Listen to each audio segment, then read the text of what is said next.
Welcome back to my channel. So today we are going to continue the chapter protest movements जहां हम पढ़ रहे थे anti apartheid movement. अब इसमें अब तक क्या हुआ कि नेल्सन मंडेला को अरेस्ट कर लिया जाता है एंड जो एल्बर्ट ल्यूथली थे एएनसी के लीडर उनकी डेथ हो जाती है। He was awarded the Nobel Peace Prize and कुछ टाइम के बाद उनकी 1967 में ही वॉज किल्ड, असैसिनेशन हो जाता है उनका। अब इसके बाद ये सारी तो हो गई पिछले वीडियो में हमने बात करी थी inside the country, inside south Africa कैसे मूवमेंट चल रहा था, एंटी अपार्थीड मूवमेंट कैसे चल रहा था। अब आउटसाइड क्या हुआ आउटसाइड द कंट्री, बाहर में क्या हो रहा था। तो ये anti apartheid movement south Africa के बाहर भी स्प्रेड हुआ था। एंड इसके बाद क्या हुआ कि अपार्थीड का जो था, अपार्थीड का सिस्टम ओपोज किया गया बाय द कॉमनवेल्थ। कॉमनवेल्थ क्या होता है? कॉमनवेल्थ एक ऐसी ऑर्गेनाइजेशन है जिसमें कि सारी कंट्रीज, जो भी ब्रिटिश, एक तो ब्रिटेन आता है एंड ब्रिटिश कॉलोनीज जो भी पहले कभी ब्रिटिश कॉलोनीज रही हैं वो सारी कंट्रीज इस कॉमनवेल्थ का पार्ट हैं। तो ये कंट्रीज अपार्थीड को अपोज करती थी एंड 1961 में साउथ अफ्रीका को कॉमनवेल्थ छोड़ना पड़ा, लाइक ऑपोजिशन की वजह से। एंड उसके बाद क्या हुआ? It held a 72 hour vigil outside the Commonwealth venue, जो कि था मार्लबरो हाउस में। और उसके बाद साउथ अफ्रीका को कनाडा, इंडिया और अफ्रो एशियन मेंबर्स के एलाइज मिल गए। अब नेक्स्ट हम बात करेंगे कि यूएन और ओएयू के बारे में। सो यूएन, यूनाइटेड नेशंस और organisation of African unity that is OAU ने भी अपार्थीड को अपोज किया था। 1962 में UNGA that is united nations general assembly ने एक रेजोल्यूशन पास किया जिसमें कि सारे मेंबर स्टेट्स को, यूएन के सारे स्टेट्स को ट्रेड बॉयकॉट करना था इन साउथ अफ्रीका। साउथ अफ्रीका में मतलब दैट इज़ कि साउथ अफ्रीका से कोई भी ट्रेड नहीं करेगा। बट ये जो चीज़ हुई ये इट प्रूव्ड यूजलेस बिकॉज सारे मेंबर्स उसे सपोर्ट नहीं करते थे। सारे मेंबर्स इस चीज़ को सपोर्ट नहीं करते थे कि बॉयकॉट होना चाहिए। अब जैसे Britain, America, France, West Germany और इटली, जो कि अपार्थीड को पब्लिकली तो अपार्थीड के अगेंस्ट थे बट उन्होंने ट्रेड स्टॉप नहीं किया। अब 1963 में क्या होता है कि यूएन सिक्योरिटी काउंसिल ने पार्शियल आर्म्स बैन करवा दिया साउथ अफ्रीका में, साउथ अफ्रीका के अगेंस्ट आर्म्स बैन।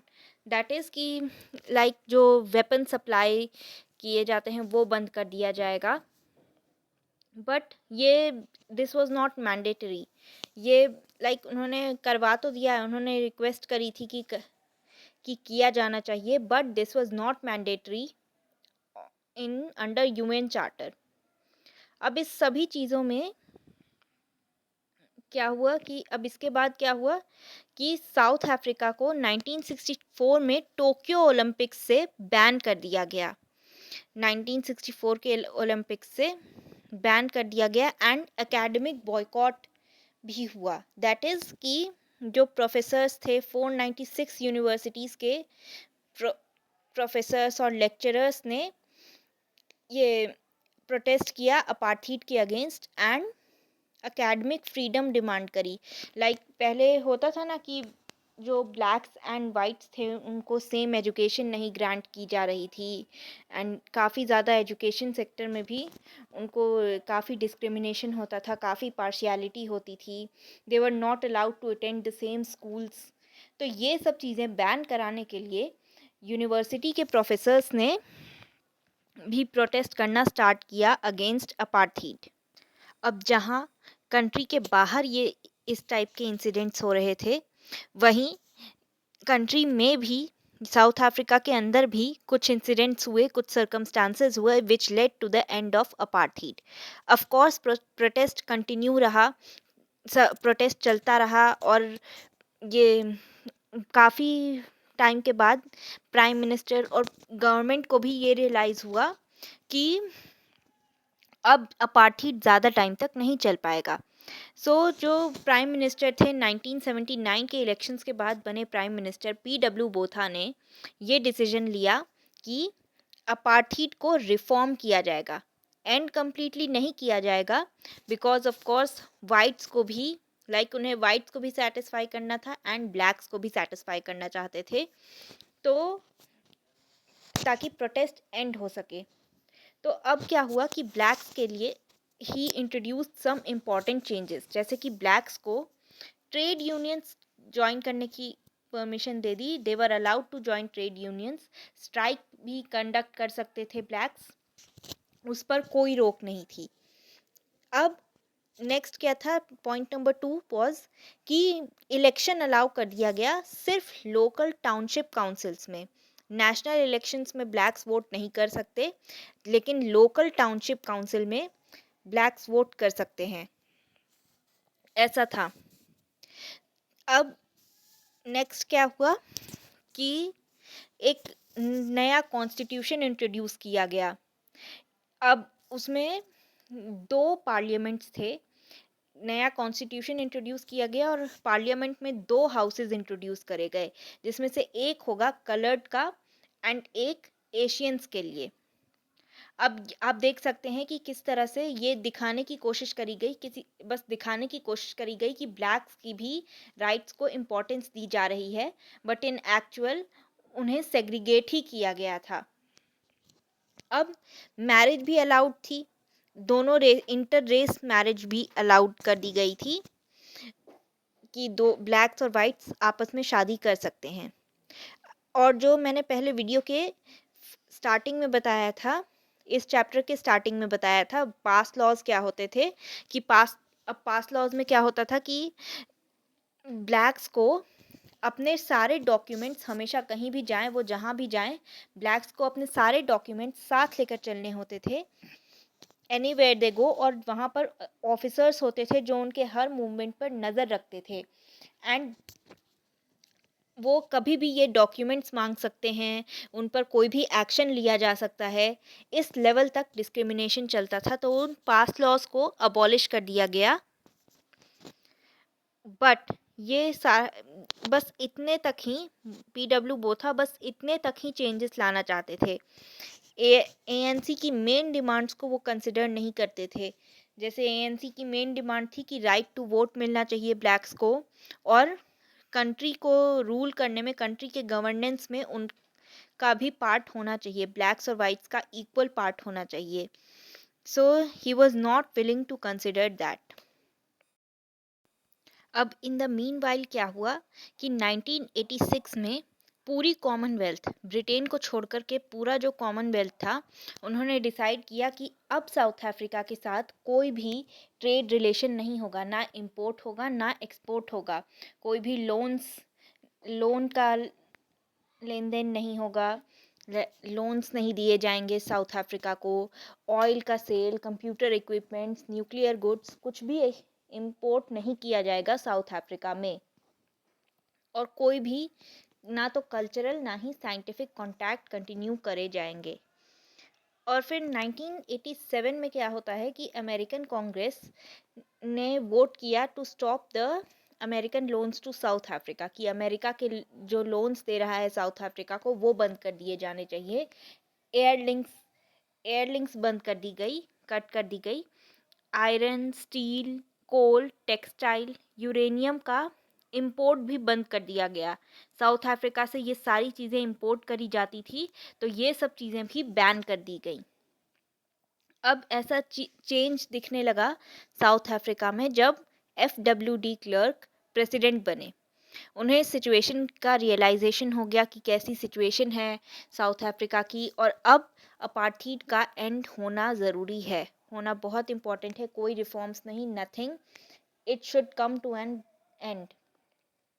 अब इन्होंने डिसाइड कर लिया कि अपार्थीड एक बिल्कुल कंट्री से एकदम हटा दिया जाएगा। अब इसके लिए ऑब्वियसली राइट विंग सेक्शन ने बहुत ही ज़्यादा अपोज किया इस चीज़ को। फिर क्या हुआ कि 1990 में नेल्सन मंडेला को आफ्टर 27 ईयर्स जेल से ही वॉज रिलीज्ड, एंड अपने रिलीज के बाद ही became the leader of ANC। अब क्या हुआ कि अब जब इनके रिलीज के बाद, इनके बाहर निकलने के बाद कई सारे अपार्थीड लॉज को ड्रॉप कर दिया गया था। 1991 से टॉक्स भी स्टार्ट हो गई थी गवर्नमेंट और ANC के टू वर्क टुगेदर, जिससे और फिर एक नया कॉन्स्टिट्यूशन फॉर्म किया जाएगा जिसमें कि ब्लैक्स को फुल पॉलिटिकल राइट्स ग्रांट करी जाएंगी। पहले पार्शियल राइट्स ग्रांट करने का पिछले जो लीडर्स थे उन्होंने अगर ब्लैक्स के लिए कुछ किया भी था तो पार्शियल राइट्स, फिर भी वाइट्स को सुपीरियर दिखाने की कोशिश करी थी, बट यहाँ पर ब्लैक्स को फुल्ली पॉलिटिकल राइट्स दी जाएंगी, इस डिसीजन पर पहुंचे थे। 1991 में गवर्नमेंट और ANC ने मिल करके ये डिसीजन लिया कि अब अपार्थीड को कैसे एंड करना है। सो अब हम देखेंगे कि ब्लैक मेजॉरिटी रूल कैसे आया साउथ अफ्रीका में। काफ़ी सारे डिस्कशन के बाद, काफ़ी डिस्कशन, अग्रीमेंट, डिसएग्रीमेंट के बाद ये डिसाइड हुआ कि अपार्थीड से, जो साउथ अफ्रीका पहले अपार्थीड के लिए जाना जाता था, उसे ब्लैक मेजॉरिटी रूल में कन्वर्ट करेंगे। इसके बाद जनरल इलेक्शंस हेल्ड हुए एंड ANC ऑलमोस्ट 2/3 वोट से जीत गई ये इलेक्शन। ये इलेक्शन 1994 में कंडक्ट हुए थे, पहले multi racial elections, and ANC जीत गई थी। एंड ANC के लीडर थे Nelson Mandela. After his release he became the leader. तो he became the first black president of South Africa, और FWD क्लर्क जो थे वो इनके डेप्यूटी प्रेसिडेंट बने। अब ये एक बहुत ही रिमार्केबल अचीवमेंट था, बिकॉज पहली बार कहाँ साउथ अफ्रीका अपार्थीड के लिए जाना जाता था, कहाँ अपार्थीड जैसी क्रुएलिटी के होती थी साउथ अफ्रीका में, एंड कहाँ एक ब्लैक को प्रेसिडेंट बनाया गया।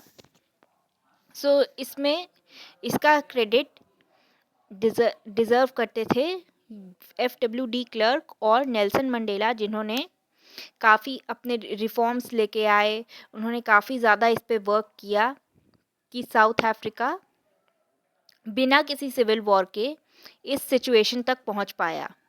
आई होप आपको इतना समझ आ गया होगा। This marks the end of the chapter. Next we will continue with the next chapter in the next video.